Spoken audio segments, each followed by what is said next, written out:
ನಮಃ. ಶ್ರೀಮದಾನಂದತೀರ್ಥಭಗವತ್ಪಾದಾಚಾರ್ಯ ಗುರುಭ್ಯೋ ನಮಃ. ಮುಕ್ತಿಪ್ರದಾಯಕ ಶ್ರೀ ವಾಸುದೇವಾಯ ನಮಃ.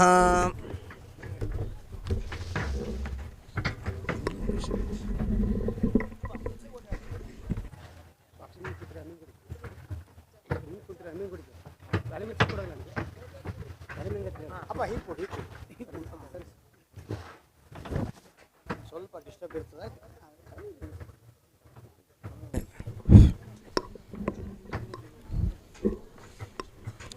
ಯೋಂತಃ ಪ್ರವಿಶ್ಯ ಮಮ ವಾಚಮಿಮಾಂ ಪ್ರಸುಪ್ತಾಂ ಸಂಜೀವಯದ್ಯ ಕಿಲ ಶಕ್ತಿಧರಸ್ವಧಾಮ್ನಾ ಅನ್ಯಾಂಶ್ಚ ಹಸ್ತಚರಣಶ್ರವಣತ್ವಗಾದೀನ್ ಪ್ರಾಣಾನ್ನಮೋ ಭಗವತೆ ಪುರುಷಾಯ ತುಭ್ಯಂ.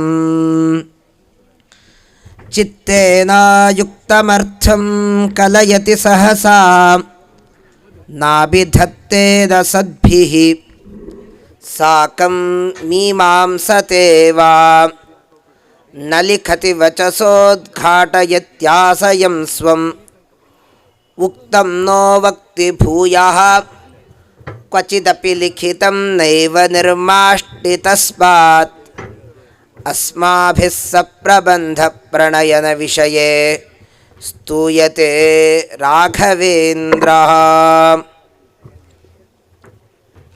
ಆಪಾದಮೌಳಿಪರ್ಯಂತಂ ಗುರುಣಾಂ ಆಕೃತಿಂ ಸ್ಮರೇತ್ ತೇನ ವಿಘ್ನಾಃ ಪ್ರಣಶ್ಯಂತಿ ಸಿದ್ಧ್ಯಂತಿ ಚ ಮನೋರಥಾಃ. ಹರಿವಾಯು ಗುರುಗಳಲ್ಲಿ ಭಕ್ತಿಪೂರ್ವಕವಾದಂತಹ ಅನಂತ ನಮಸ್ಕಾರಗಳನ್ನು ಸಮರ್ಪಣೆಯನ್ನು ಮಾಡಿ ಪೀಠದಲ್ಲಿ ವಿರಾಜಮಾನರಾದ ಪರಮಪೂಜ್ಯರಾದಂತಹ ಶ್ರೀಪಾದಂಗಳವರ ಚರಣಾರವಿಂದಗಳಲ್ಲಿ ಭಕ್ತಿ ನತಿಗಳನ್ನು ಸಮರ್ಪಣೆಯನ್ನು ಮಾಡಿ 5 ನಿಮಿಷದಲ್ಲಿ ರಾಘವೇಂದ್ರ ಸ್ವಾಮಿಗಳವರ ಭೌಮ ವ್ಯಕ್ತಿತ್ವ ಅಂತೂ ಈಗಾಗಲೇ ಅನೇಕ ವಿದ್ವಾಂಸರು ಪ್ರವಚನವನ್ನು ಮಾಡಿ ಮೋಡಿಯನ್ನು ಮಾಡಿದ್ದಾರೆ. ನನಗೆ ಮೋಡಿ ಮಾಡಲಿಕ್ಕೆ ಬರಲ್ಲ. ಗಾಂಭೀರ್ಯದಿಂದ ಅನೇಕ ವಿಚಾರಗಳನ್ನು ಹೇಳಿ ರಾಘವೇಂದ್ರ ಸ್ವಾಮಿಗಳವರ ಭೌಮ ವ್ಯಕ್ತಿತ್ವ ಏನಿದೆ ಅದು ಅನೇಕ ಶಬ್ದಗಳಲ್ಲಿ ಹಿಡಿದಾಡಲಿಕ್ಕೆ ಆಗದೇ ಇರತಕ್ಕಂತಹ ವ್ಯಕ್ತಿತ್ವ ಅದು ರಾಘವೇಂದ್ರ ಸ್ವಾಮಿಗಳವರದು. ನಂಬಿ ಕೆಟ್ಟವರಿಲ್ಲವೋ ಈ ಗುರುಗಳ ನಂಬದೇ ಕೆಡುವವರುಂಟು ಅಂತ. ಇವತ್ತು ರಾಘವೇಂದ್ರ ಸ್ವಾಮಿಗಳವರನ್ನು ನಂಬದೇ ಇದ್ದರೆ ಅಂತೂ ಕೆಟ್ವಿ ಅಂತಲೇ. ಆದರೆ ನಮ್ಮ ಭಾಷೆಯಲ್ಲಿ, ನಮ್ಮ ರಾಯಚೂರು ಭಾಷೆಯಲ್ಲಿ ಹೇಳಬೇಕು ಅಂತ ಆದರೆ ಅಂತೂ ಒಂದು ಕೆಟ್ಟೋದ ಅಂತ. ಆ ರೀತಿಯಾಗಿ ರಾಘವೇಂದ್ರ ಸ್ವಾಮಿಗಳವರನ್ನು, ಅವರನ್ನು ಸ್ವರೂಪವನ್ನು ತೀರ್ಮಾನ ಮಾಡಿ ಅವರು ಮಾಡಿರ್ತಕ್ಕಂತಹ ವಾಂಗ್ಮಯ ಸೇವೆಯನ್ನು ಅಂತೂ ಹೃದ್ಗತವನ್ನು ಮಾಡಿಕೊಂಡ್ರೆ ಮಾತ್ರ ಅವನು ಉದ್ಧಾರ ಆಗ್ತಾನೆ. ಅಂತಹ ಅದ್ಭುತವಾದಂತಹ ವ್ಯಕ್ತಿತ್ವ ರಾಘವೇಂದ್ರ ಸ್ವಾಮಿಗಳವರದ್ದು. ಅವರ ಜೀವದ ಚರಿತ್ರೆಯನ್ನು ಉಲ್ಲೇಖವನ್ನು ಮಾಡಬೇಕಾದ್ರೆ ಒಂದು ಕಡೆ ರಾಘವೇಂದ್ರ ವಿಜಯ ಉಲ್ಲೇಖ ಮಾಡುತ್ತೆ. ಇವತ್ತು ರಾಘವೇಂದ್ರ ಸ್ವಾಮಿಗಳವರು ಪಟ್ಟಾಭಿಷಿಕ್ತರಾಗಿ 430 ವರ್ಷಗಳಾಯಿತು. ಆದರೂ ಕೂಡ ಈ ವೈಭವ ಅದು ಯಾಕೆ ಅಂತಂದರೆ ದೇವಸ್ವಭಾವೋ ದಿವಿಜತ್ರಿಮೋಯಂ ಇಷ್ಟಪ್ರದೋಮೆ ಸತತಂ ಸಭೂಯಾತ್. ದೇವಸ್ವಭಾವರಾದ್ರಿಂದಲೇ ಈ ಮನುಷ್ಯರಿಗೆ ಇಂತಹ ಶಕ್ತಿ ಸಾಧ್ಯ ಇಲ್ಲ. ದೇವಸ್ವಭಾವರಾದ್ರಿಂದಲೇ ಇಂಥ ಅದ್ಭುತವಾದದ್ದು. ಅವರ ಬಗ್ಗೆ ಉಲ್ಲೇಖಗಳನ್ನು ಮಾಡ್ತಾರೆ. ಅಂತೂ ಅವರ ದಿನಚರಿಯನ್ನು ಉಲ್ಲೇಖ ಮಾಡ್ತಾರೆ. ಅಂತೂ ಮೊದಲು ಬ್ರಹ್ಮಚಾರಿ ಇದ್ದಾಗ ಏನು ಓದ್ತಾನೋ ಓದ್ದ. ವಿವಾಹ ಆದಮೇಲೆ ವಿವಾಹ ವಿದ್ಯಾನಾಶಾಯ ಅಂತ. ಅವರೇ ವೆಂಕಟನಾಥಾಚಾರ್ಯರು ಅವರು ಬಂದಿದ್ದು ಕುಂಭಕೋಣಕ್ಕೆ ಬರ್ತಾರೆ. ಕುಂಭಕೋಣಕ್ಕೆ ಬಂದಾಗ ಅವರ ಏನೇನು ಅಧ್ಯಯನವನ್ನು ಮಾಡಿದ್ರು, ಹೇಗೆ ಮಾಡಿದ್ರು ಅಂತ ಒಂದು ದಿನಚರಿಯನ್ನು ಉಲ್ಲೇಖ ಮಾಡ್ತಾರೆ. ಬೆಳಗ್ಗೆ 4 ಗಂಟೆಗೆ ಎದ್ದೇಳೋರಂತ. ಅಂತೂ ನಮ್ಮ ಸ್ವಾಮಿಗಳವರು ಮಾತ್ರ ಎಂಥ ವಯಸ್ಸಿನಲ್ಲಾಗಿರು. ಈ ಮೊನ್ನೆ ಪ್ರಯಾಗರಾಜದಲ್ಲಿ ಅವರು ಪ್ರತಿನಿತ್ಯ ಬೆಳಗ್ಗೆ ಎದ್ದು ಅವರ ಅನುಷ್ಠಾನಗಳನ್ನೆಲ್ಲ ಮಾಡಿ ಅಂತೂ ಅನೇಕ ಶಿಷ್ಯಂದರಿಗೆ ಪಾಠವನ್ನು ಹೇಳಿ ವಿಚಿತ್ರವಾದಂತಹ ಸಂಗ್ರಹವನ್ನು ಮಾಡ್ತಾ ಇದ್ದರು. ಆದರೆ ರಾಘವೇಂದ್ರ ಸ್ವಾಮಿಗಳವರು ಬೆಳಗ್ಗೆ 4 ಗಂಟೆಗೆ ಎದ್ದೇಳೋರಂತೆ. ಎದ್ದಿದ್ದ ಕೂಡಲೇ ಕಾವೇರಿ ಸ್ನಾನ ಆಗಿ ಒಂದು 7 ಗಂಟೆ ತನಕ ತಮ್ಮ ಗೃಹಸ್ಥಾಶ್ರಮಕ್ಕೆ ಬೇಕಾದಂತಹ ಜಪಗಳು, ಆದಮೇಲೆ ವೇದಾಂತದ ಅಧ್ಯಯನ. ಅದು ಒಂದು ಸುಮಾರು 7-7:30 ಅಧ್ಯಯನ ಪ್ರಾರಂಭ ಆದರೆ 11 ಗಂಟೆ ತನಕ ಅಧ್ಯಯನವನ್ನು ಮಾಡ್ತಾ ಇದ್ರಂತೆ. ಆದಮೇಲೆ ರಾಮದೇವರ ಪೂಜೆ, ಆದಮೇಲೆ ಮಧ್ಯಾಹ್ನ ಬೇರೆ ಬೇರೆ ನ್ಯಾಯಕ್ಕೆ ಸಂಬಂಧಪಟ್ಟಂತಹ, ವ್ಯಾಕರಣಕ್ಕೆ ಸಂಬಂಧಪಟ್ಟಂತಹ, ಮೀಮಾಂಸಕ್ಕೆ ಸಂಬಂಧಪಟ್ಟಂತಹ ಬೇರೆ ಬೇರೆ ಗ್ರಂಥಗಳ ಅಧ್ಯಯನ ನಡೀತಾ ಇತ್ತು. ಈ ವಿಶೇಷವಾದಂತಹ ಭಾರತೀಯ ತತ್ವಶಾಸ್ತ್ರದಲ್ಲಿ 2 ಥರದ ದರ್ಶನಗಳಿದೆ. ಒಂದು ಆಸ್ತಿಕ ದರ್ಶನ, ಇನ್ನೊಂದು ನಾಸ್ತಿಕ ದರ್ಶನ. ಆಸ್ತಿಕರು ಕೂಡ ಅವ್ರು 6 ಜನ ಇದ್ದಾರೆ, ನಾಸ್ತಿಕರು 6 ಜನ ಇದ್ದಾರೆ. ನಾವು ಸ್ವಲ್ಪ ನಾಸ್ತಿಕರು ಫಸ್ಟ್ ಹೇಳಿಬಿಟ್ಟು ಆಮೇಲೆ ಆಸ್ತಿಕರು ಹೇಳ್ತೀನಿ. ಯಾಕೆಂದರೆ ನಾವು ಫಸ್ಟು ನಾಸ್ತಿಕರು ಸ್ವಲ್ಪ ಜಾಸ್ತಿ ಅಪೇಕ್ಷೆ ಪಡ್ತೀವಿ. ಯಾಕೆಂದರೆ ನಾಸ್ತಿಕತೆಯಲ್ಲಿ ನಾವು ಪ್ರವೃತ್ತರಾಗ್ತೀವಿ. ಆದ್ದರಿಂದಲೇ ನಾಸ್ತಿಕರಲ್ಲಿ ಮೊದಲು ಚಾರ್ವಾಕ್ ಭಾರಿ ಚೆನ್ನಾಗಿ ಮಾತಾಡ್ತಾನೆ. ಅವನು ಮಾತಾಡ್ತಿದ್ರೆ ಅಂತೂ ಕೇಳಬೇಕು ಅನಿಸುತ್ತೆ. ಯಾಕೆಂತಂದರೆ ದೇವರಿಲ್ಲ, ದಿಂಡ್ರಿಲ್ಲ, ಯಾವುದಿಲ್ಲ, ಅಂತೂ ದೇವರು ಯಾರು ಅಂತಂದರೆ ರಾಜನೇ ದೇವರು ಅಂತ. ಇದು ನಾಸ್ತಿಕರಲ್ಲಿ ಚಾರ್ವಾಕ್ ಮೊದಲು. ಆದಮೇಲೆ ಇವತ್ತು ಬೌದ್ಧ, ಶುದ್ಧೋಧನಿ ಮಗನ ಬುದ್ಧ ಹೇಳಿದ್ದು 4 ಜನ ಶಿಷ್ಯಂದ್ರಿಗೆ ಹೇಳಿದ್ದು ಒಂದೇ, ಶೂನ್ಯಂ ಶೂನ್ಯಂ ಶೂನ್ಯಂ, ಸರ್ವಂ ಶೂನ್ಯಂ ಶೂನ್ಯಂ ಅಂತ. ಆದರೆ 4 ಜನ ಶಿಷ್ಯಂದರು 4 ಥರ ಅರ್ಥ ಮಾಡಿಕೊಂಡ್ರು. ಏನು ಅಂತಂದರೆ, ಒಬ್ಬ ವಾಕ್ಯಾರ್ಥ ಅನುಮೇಯವಾದಿಗಳು, ವಾಕ್ಯಾರ್ಥ ಪ್ರತ್ಯಕ್ಷವಾದಿಗಳು, ವಿಜ್ಞಾನವಾದಿಗಳು, ಯೋಗಾಚಾರರು ಅಂತ ಅಂತೂ 4 ಜನ 4 ಥರ ಆದರು. ಆದಮೇಲೆ ಇವತ್ತು ಜೈನಿಸಮ್ ತುಂಬ ಚೆನ್ನಾಗಿ ಬೆಳೀತಾ ಇದೆ. ಆ ಜೈನ ಪಂಥ ಮುಂದೆ ಬೆಳೀತು. ಆದರೆ ಇವರಲ್ಲಿ ಸ್ವಲ್ಪ ವ್ಯತ್ಯಾಸ ಮಾಡಿಕೊಂಡ್ರು. ಏನು ಅಂತಂದರೆ, ಒಬ್ಬರು ಪ್ರತ್ಯಕ್ಷ ಮಾತ್ರ ಪ್ರಮಾಣ ಅಂತ ಹೇಳಿದ್ರು. ನಂತರದಲ್ಲಿ ಬುದ್ಧರು ಒಂದೊಂದು ಪ್ರಮಾಣ ಅಂತ ಒಪ್ಕೊಳ್ಳೇಬೇಕಾಗತ್ತೆ. ಅದನ್ನು ಕಾರ್ಯಕಾರಣ ಭಾವ ಅಂತ. ಅಂತೂ ನಮಗೆಲ್ಲ ದೇವರು ವರ ಕೊಟ್ಟ ಮೇಲೆ ಅಂತೂ ಹೀಗೆ ಮಾಡಿದ್ದು ಚೆನ್ನಾಗಿತ್ತು ಅಂತ ಅಂತೂ ಕಾರ್ಯಕಾರಣಗಳನ್ನು ಊಹೆ ಮಾಡ್ತೀವಿ. ಅದೇ ರೀತಿಯಾಗಿ ನನ್ನ ಜನ್ಯಜನಕ ಭಾವ, ಕಾರ್ಯಕಾರಣ ಭಾವ ಅಂತ ಅಂತೂ ಕನ್ನಡದ ಅನುಮಾನ ಅಲ್ಲ. ಕನ್ನಡದ ಅನುಮಾನ ಅಂತಂದರೆ ಸಂದೇಹ ಬರುತ್ತೆ. ಆದರೆ ವಿಶೇಷವಾದಂತಹ ಕಾರ್ಯಕಾರಣ ಭಾವ, ಅನುಸೃತ್ಯವನ್ನು, ಒಂದು ಪ್ರತ್ಯಕ್ಷವನ್ನು ಅನುಸರಿಸ್ಕೊಂಡು ಅಥವಾ ಹೇತುವನ್ನು ಅನುಸರಿಸ್ಕೊಂಡು ಒಂದು ಅದ್ಭುತವಾದಂತಹ ಪ್ರಮಾಣವನ್ನು ಮುಂದಿರುತ್ತಾರೆ. ಅದನ್ನು ಅನುಮಾನ ಪ್ರಮಾಣ ಅಂತ. ಅಂತೂ ಚಾರ್ವಾಕ ಪ್ರತ್ಯಕ್ಷ ಮಾತ್ರ ಪ್ರಮಾಣ ಅಂತ ಹೇಳಿದ್ರು. ನಂತರದಲ್ಲಿ ಬಂದವರು ಅನುಮಾನ ಮಾತ್ರ ಪ್ರಮಾಣ ಅಂತ ಹೇಳಿದ್ರು. ನಂತರದಲ್ಲಿ ಬಂದವರು ಜೈನರು.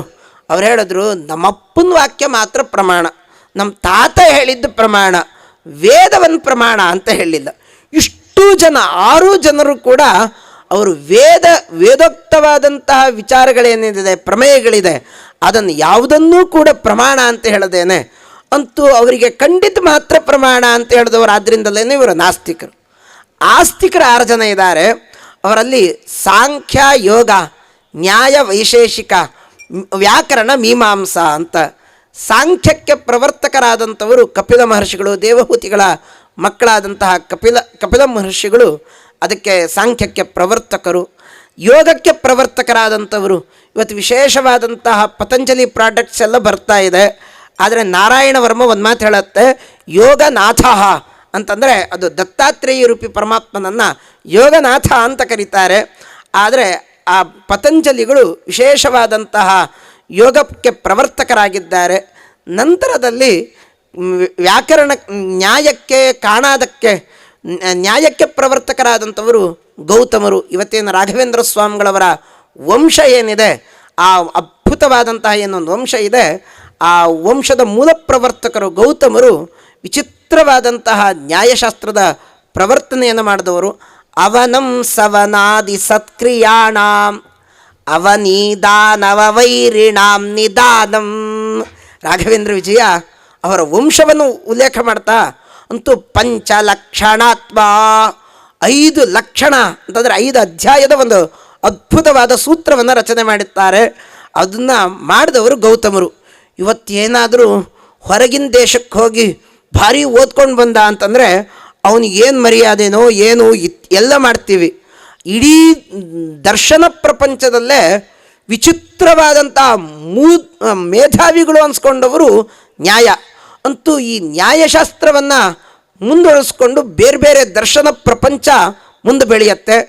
ಆ ದರ್ಶನ ಪ್ರಪಂಚದ ಮೂಲಕಾರರು, ನ್ಯಾಯಶಾಸ್ತ್ರದ ಮೂಲಕಾರರಾದಂಥವರು ಗೌತಮರು. ವಿಶೇಷವಾದಂತಹ ನ್ಯಾಯ ಆದರೆ ಇನ್ನೊಂದು ಕಾಣಾದ, ವಿಶೇಷವಾದಂತಹ ವೈಶೇಷಿಕ ಶಾಸ್ತ್ರಕ್ಕೆ ಪ್ರವರ್ತಕರಾದಂಥವರು ಕಾಣಾದರು.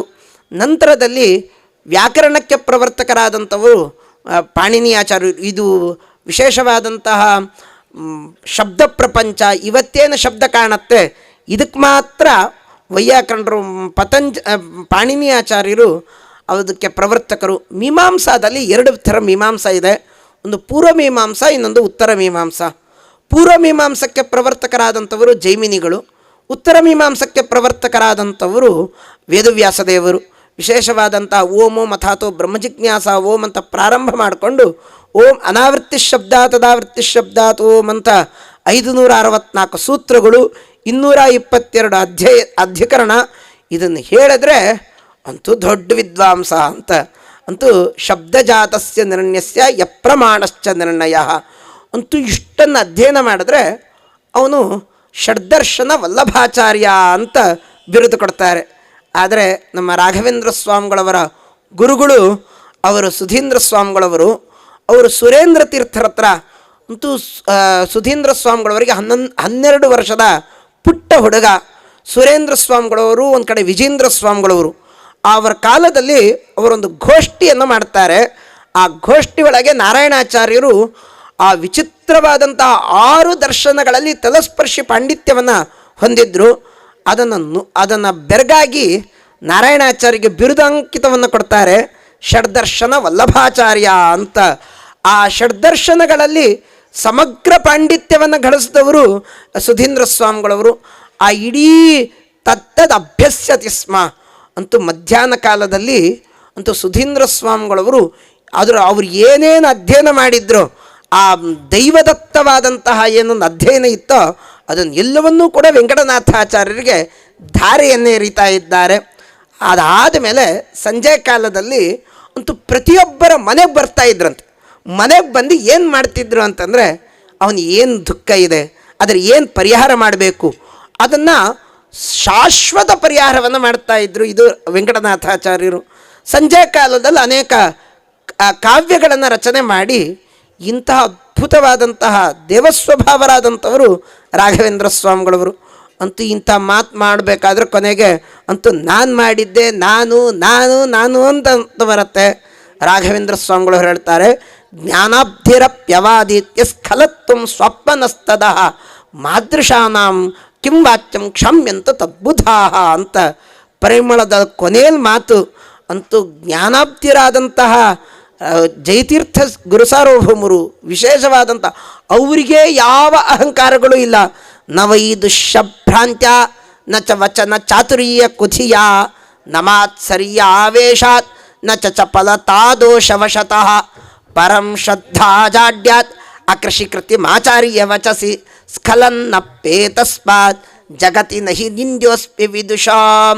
ರಾಘವೇಂದ್ರ ಸ್ವಾಮಿಗಳವರು ಅಂತೂ ಜಯತೀರ್ಥರು ಹೇಳ್ತಾರೆ, ಅಂತೂ ನಾನು ಯಾವುದೋ ವೈದುಷ್ಯದಿಂದ ಈ ಗ್ರಂಥ ರಚನೆ ಮಾಡಿದೆ ಅಲ್ಲ, ಅಂತೂ ಬೇರೆ ಇನ್ಯಾವುದೋ ಚಪಲ ದೋಷ, ಇನ್ಯಾವುದೋ ಇನ್ನೊಬ್ಬದು ವಾಕ್ಯಾರ್ಥ ಮಾಡಬೇಕು, ಆ ವಾಕ್ಯಾರ್ಥದಲ್ಲಿ ನಾನು ಮುಂದೆ ಬರಬೇಕು ಅಂತ ನಾನು ವಿಶೇಷವಾದಂತಹ ಈ ಗ್ರಂಥ ರಚನೆ ಮಾಡಿದ್ದಲ್ಲ. ಅಂತೂ ಶ್ರೀಮದಾಚಾರ್ಯರ ವಿಶೇಷವಾದ ಅನುಗ್ರಹ, ಅವರ ಅನುಗ್ರಹದಿಂದ ಈ ಗ್ರಂಥ ರಚನೆ ಮಾಡಿದೆ, ನ್ಯಾಯಸುಧಾದಿ ಗ್ರಂಥಗಳನ್ನು ರಚನೆ ಮಾಡಿದೆ ಅಂತ ಹೇಳಿ ಅದಕ್ಕೆ ರಾಘವೇಂದ್ರ ಸ್ವಾಮಿಗಳವರು ಪರಿಮಳದಲ್ಲಿ ಹೇಳ್ತಾರೆ, ಜ್ಞಾನಾಬ್ಧಿರಪ್ಯವಾದಿತ್ಯ ಸ್ಖಲತ್ವ ಸ್ವಪ್ನಸ್ತದ. ಅಂತೂ ಜ್ಞಾನ ಸೂರ್ಯರು, ಜ್ಞಾನ ಸಮುದ್ರರಾದಂಥವರೇ ಹೀಗೆ ಹೇಳಿರಬೇಕಾದ್ರೆ ನಮ್ಮದೆಲ್ಲ ಏನು ಅಂತ. ಅಂತೂ ರಾಘವೇಂದ್ರ ಸ್ವಾಮಿಗಳವರ ಜ್ಞಾನ ವಿಚಿತ್ರವಾದದ್ದು. ಸಾಲಂಕಾರಕ ಕಾವ್ಯನಾಟಕ ಕಲಾ ಕಾಣಾದ ಪಾತಂಜಲ ತ್ರಯರ್ಥ ಸ್ಮೃತಿ ಜೈಮಿನೀಯ ಕವಿತಾ ಸಂಗೀತ ಪಾರಂಗತಃ ವಿಪ್ರಕ್ಷತ್ರ ವಿಡಂಘ್ರಿ ಜಾತಮಕರ ನೇಕ ಪ್ರಜಾ ಸೇವಿತಃ ಶ್ರೀಮತ್ಸದ್ಗುರು ರಾಘವೇಂದ್ರ ಯತಿರಾಟ್ ಕುರ್ಯಾಧ್ರುವಂ ಮಂಗಳಂ ಅಂತ ರಾಘವೇಂದ್ರ ಸ್ವಾಮಿಗಳವರ ವೈಭವನೇ ಅಂತಹ ಅದ್ಭುತವಾದಂಥದ್ದು. ಅದರಲ್ಲಿ ಅವರು ಭಾಷ್ಯಕಾರರು ಆದರು, ಮಧ್ವಾಚಾರ್ಯರು ಭಾಷ್ಯಾಚಾರ್ಯರಾದರು, ಆದರೆ ಟೀಕಾಚಾರ್ಯರು ಟೀಕೆ ಆದರು, ಅಂತೂ ಟಿಪ್ಪಣಿ ಚಕ್ರವರ್ತಿಗಳು ಅಂತ ಬೇರೆಯವರಾದರು. ಆದರೆ ರಾಘವೇಂದ್ರ ಸ್ವಾಮಿಗಳವರು ಒಂದೊಂದು ಕಡೆ ಭಾಷ್ಯಕಾರರು ಆದರು, ಟೀಕಾಚಾರ್ಯರು ಆದರು, ಟಿಪ್ಪಣ್ಯ ಚಕ್ರವರ್ತಿಗಳು ಅನ್ಸ್ಕೊಂಡ್ರು. ವಿಶೇಷವಾದಂತಹ ಶ್ರೀಮದಾಚಾರ್ಯರು ಸೂತ್ರ ಪ್ರಸ್ಥಾನಕ್ಕೆ, ಏನು ವೇದವ್ಯಾಸ ದೇವರ ಇನ್ನೊಂದು 564 ಸೂತ್ರಗಳಿದೆ, ಆ ಸೂತ್ರಕ್ಕೆ 4 ಗ್ರಂಥಗಳನ್ನು ರಚನೆ ಮಾಡ್ತಾರೆ. ಒಂದಲ್ಲ ಎರಡಲ್ಲ, ಅಂತೂ ಒಂದೊಂದು ಗ್ರಂಥಗಳು ಒಂದೊಂದು ವಿಚಿತ್ರವಾದದ್ದು. ಅದರಲ್ಲಿ ಒಂದು ಭಾಷ್ಯ ಅಂತೂ ನೇರವಾಗಿ ಸೂತ್ರ, ಅದರ ಅಧಿಕರಣವನ್ನು ರಚನೆ ಮಾಡಿ ಅದರ ಪೂರ್ವ ಪಕ್ಷ ಏನು ಉತ್ತರ ಪಕ್ಷ ಏನು ಅದಕ್ಕೊಂದು ಸೂತ್ರಕ್ಕೆ ಸಿದ್ಧಾಂತವನ್ನು ರಚನೆ ಮಾಡ್ತಾರೆ. ಇದನ್ನು ಭಾಷ್ಯ ಅಂತ ಕರೆದರು. ಸಪ್ತಾಷ್ಟಾನಿ ದಿನಾನ್ಯೇವಂ ವಾದಂಕೃತ್ವ ಸಹ ಮುನಾ ನಿರುತ್ತರಂತಂ ನಿಶ್ಚೋದ್ಯಂ ಚಕ್ರೇ ಚಕ್ರಾಯುಧ ಪ್ರಿಯ ಅಂತ ಅಂತೂ 7-8 ದಿವಸಗಳ ವಾಕ್ಯಾರ್ಥ ಮಾಡಿ ಅಂತೂ ಮಧ್ವಾಚಾರ್ಯ ಹತ್ರ ಕೇಳ್ತಾರೆ. ಅಂತೂ ಅದನ್ನು ಗ್ರಂಥ ರಚನೆ ಆಗಬೇಕು ಅಂತಂದಾಗದ ಅನುವ್ಯಾಖ್ಯಾನ ಅಂತಾಯಿತು. ಇನ್ನೊಂದು ನ್ಯಾಯ ವಿವರಣ, ಇನ್ನೊಂದು ವಿಶೇಷವಾದಂಥ ಅಣುಭಾಷ್ಯ. ಅಂತೂ ಅಣುಭಾಷ್ಯಕ್ಕೆ ರಾಘವೇಂದ್ರ ಸ್ವಾಮಿಗಳವರ ಒಂದು ಅದ್ಭುತವಾದಂಥ ಕೊಡುಗೆ, ಅದು ತತ್ವಮಂಜರಿ ಅಂತ. ಆ ತತ್ವಮಂಜರಿ ಗ್ರಂಥದಲ್ಲಿ ಅಂತೂ ನಾವೆಲ್ಲ ಪ್ರತಿನಿತ್ಯ ಅಣುಭಾಷ್ಯ ಪಾರಾಯಣ ಮಾಡ್ತೀವಿ. ಒಂದೊಂದು ಶಬ್ದಗಳಲ್ಲೂ ಕೂಡ ಇಡೀ ಅಧಿಕರಣದ ಸಾರ ಹೇಳ್ತಾರೆ. ಅಂತೂ ಒಂದು ವಿದ್ಯಾಮಾನ್ಯ ತೀರ್ಥರು ಹೇಳುವ ಮಾತು, ಪರವಿದ್ಯೆ ಬಗ್ಗೆ ತುಂಬ ಆಸಕ್ತಿಯನ್ನು ಬಯಸಬೇಕಂತೆ. ಅವರೇ ಈ ಮುನ್ನಡಿಯಲ್ಲಿ ಬರಿಬೇಕಾದ್ರೆ ಒಂದು ಮಾತು ಬರೀತಾರೆ, ಪರವಿದ್ಯೆಯಲ್ಲಿ ಯಾರು ಆಸಕ್ತರಾಗ್ತಾರೆ, ಬ್ರಹ್ಮನ ಜೊತೆಗೆ ಜಿಜ್ಞಾಸೆಗಳನ್ನು ಮಾಡ್ತಾರೆ, ಅವರಿಗೆ ವಿಚಿತ್ರವಾದಂತಹ ಭಗವಂತ ಕಾಣ್ತಾನೆ, ಅವರಿಗೆ ವಿಶೇಷವಾದಂತಹ ಸಂಪತ್ತುಗಳ ಅಭಿವೃದ್ಧಿ ಆಗತ್ತೆ. ಅಂತಹ ಪರವಿದ್ಯೆಗೆ ಸಂಬಂಧಪಟ್ಟಂತಹ ಅದ್ಭುತವಾದಂತಹ ಗ್ರಂಥ ಅದು ಅಣುಭಾಷ್ಯ. ಆ ಅಣುಭಾಷ್ಯದಲ್ಲಿ ಒಂದೊಂದು ಪುಟ್ ಪದಗಳಿದೆ. ವಿಷ್ಣುರೇವ ವಿಜಿಜ್ಞಾಸ್ಯ ಸರ್ವಕರ್ತಾಗಮೋದಿತ, ಅನೇಕ ಅಲ್ಲೇನು ಶಬ್ದಗಳಿದೆ, ಆ ಶಬ್ದಗಳಲ್ಲಿ ಅಧಿಕರಣದ ರಚನೆ ಮಾಡ್ತಾರೆ. ಇದು ರಾಘವೇಂದ್ರ ಸ್ವಾಮಿಗಳವರ ಅದ್ಭುತವಾದಂತಹ ಅವರ ವಾಂಗ್ಮಯ ಸೇವೆ. ಇಂತಹ ವಾಂಗ್ಮಯ ಸೇವೆಯನ್ನು ಮಾಡಿ ಆ ಶ್ರೀಮದ್ ಆಚಾರ್ಯರ ಸಂಪೂರ್ಣ ಅನುಗ್ರಹ, ವಿಶೇಷವಾದಂತಹ ಪ್ರಹ್ಲಾದರಾಜರೇ ರಾಘವೇಂದ್ರ ಸ್ವಾಮಿಗಳವರಾಗಿ ಇವತ್ತೆಲ್ಲ ನಮಗೆಲ್ಲ ಅನುಗ್ರಹವನ್ನು ಮಾಡ್ತಾ ಇದ್ದಾರೆ. ಅಂತೂ ಈ ಅವಕಾಶವನ್ನು ಕೊಟ್ಟಂತಹ ಸ್ವಾಮಿಗಳವರು, ಅದೇ ರೀತಿಯಾಗಿ ವಿದ್ವಾಂಸರಾದಂತಹ ಪರಿಮಳಾಚಾರ್ಯರು ಅವರೆಲ್ಲರಿಗೂ ಕೂಡ ಅನಂತ ನಮಸ್ಕಾರಗಳನ್ನು ಸಮರ್ಪಣೆಯನ್ನು ಮಾಡಿ, ಅಂತೂ ತಪ್ಪುಗಳನ್ನು ಹೇಳಿ ನಾನು ಪ್ರವಚನವನ್ನು ಮುಗಿಸಿದ್ದೇನೆ. ಅಂತೂ ಸ್ವಾಮಿಗಳವರು ಅದನ್ನು ಕ್ಷಮಿಸಲಿ ಅಂತ ಪ್ರಾರ್ಥನೆಯನ್ನು ಮಾಡಿ 2 ವಾಕ್ಯಸಮಗಳನ್ನು ಸಮರ್ಪಣೆ ಮಾಡಿದ್ದೇನೆ. ಶ್ರೀಕೃಷ್ಣಾರ್ಪಣಮಸ್ತು. ಹರೇ ಶ್ರೀನಿವಾಸ. ರಾಯರ ನಾಮಾವಳಿಯಲ್ಲಿ ವಿದ್ವತ್ ಪರಿಜ್ಞೇಯ ಮಹಾವಿಶೇಷ ಅಂತ, ವಿದ್ವಾಂಸರಿಂದ ತಿಳಿಯಲ್ಪಡ್ತಕ್ಕಂಥ ವಿಶೇಷ ವ್ಯಕ್ತಿತ್ವವುಳ್ಳವರು ಗುರುರಾಜರು ಅಂತ ಹೇಳ್ತಾರೆ. ಆ ರೀತಿಯಾಗಿ ರಾಯರ ಗ್ರಂಥ ರಚನೆ ಯಾಕೆ ಮಾಡಿದರು, ರಾಯರ ಒಂದು ವಿಶೇಷ ಕೊಡುಗೆ ಏನೆಂಬುದನ್ನು ಮೂಲದಿಂದ ಹಿಡಿದು ಎಲ್ಲವನ್ನು ಕೂಡ ವಿವರವಾಗಿ ಸ್ವಲ್ಪ ಸಮಯದಲ್ಲಿ ತಿಳಿಸಿಕೊಟ್ಟಿರ್ತಕ್ಕಂಥ ನಮ್ಮ ಮಿತ್ರರಾಗಿರ್ತಕ್ಕಂಥ ವಿದ್ವಾನ್ ಜಗನ್ನಾಥಾಚಾರ್ಯರಿಗೆ ಉಭಯ ಸಮಿತಿಗಳ ಪರವಾಗಿ ಅನಂತ ಧನ್ಯವಾದಗಳು. ನಮ್ಮ ಸಮಿತಿ ಕಡೆಯಿಂದ ಹೋದ ವರ್ಷದಿಂದ